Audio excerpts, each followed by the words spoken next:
All right, guys, let's just jump right into it. We're going to talk about staying consistent today. And I have for you Galatians 6:9, and it says, "And let us not grow weary while doing good, for in due season we shall reap if we do not lose heart." But those scriptures agree with the truth that consistency is indeed a key to a prosperous spiritual life. What I took from that, right, that consistency is most definitely the hardest thing ever, but it is a good thing.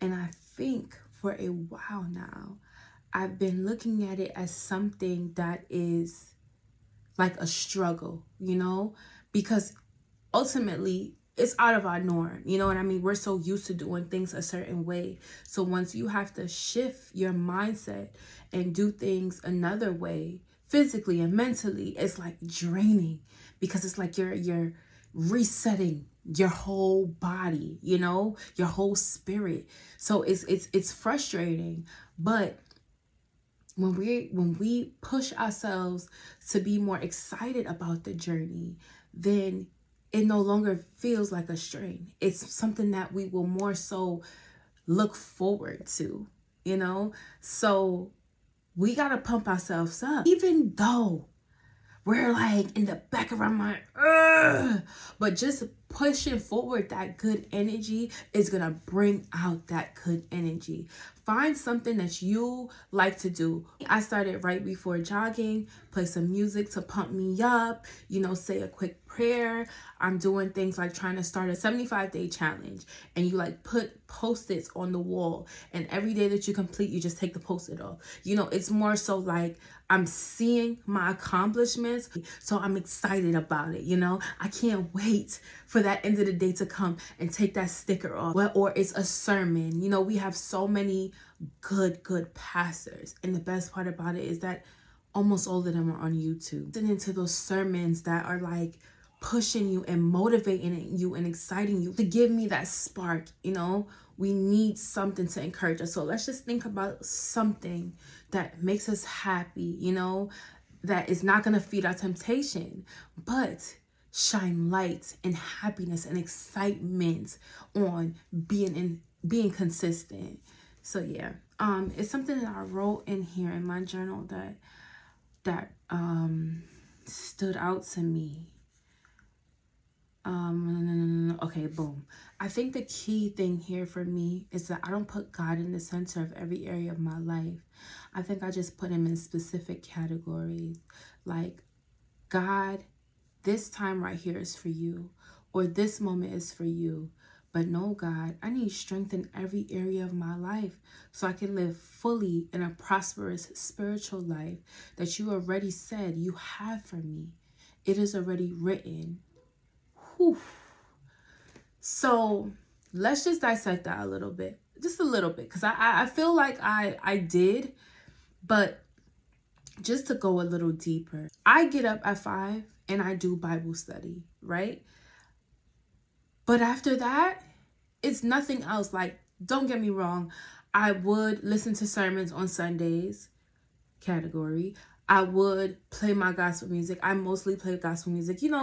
I'm human, so I do listen to a little something here and there. But, I'm scheduling my times for God. And I'm not saying that is wrong. But if I want to see infinite change in my life, I have to put God in the center of my life. I have to include God in everything that I do. So if I want to remove temptation and I want to be consistent, I have to pray that God give me that endurance. I have to ask God to meet me in the middle where I'm at. Meet me where I'm at so that I can overcome this. God, please help me. God, please show me the way. No, we shouldn't be making any decisions without God's okay. I'm learning that more and more as I go through life right now. I try not to make any decisions based off what I want. I kind of like, in any situation that I'm in, I'm just like, all right, let's break it down. I'm frustrated about something. It could be at work, it could be a relationship, it could be anything. And I don't know what to do in that moment. I am not going to call my friends. I'm not going to speak to my mom about it, although my mom is a very great source. I am going to go to my God, my Father, and I am going to release my frustration and everything to him. And I'm gonna allow him to shift the universe in the way that it needs to go to help me, because ultimately God is my answer to everything, you know. So it's just really understanding that, you know, God has to be in the center for us to really succeed in all that we need. And when I go back to the scripture, it says the same thing. But these scriptures agree with the truth that consistency is indeed a key to a prosperous spiritual life. So I'm staying consistent. I got God in the center. That's the key to my prosperous spiritual life. So who is going to dissect their life with me and figure out which areas are we missing God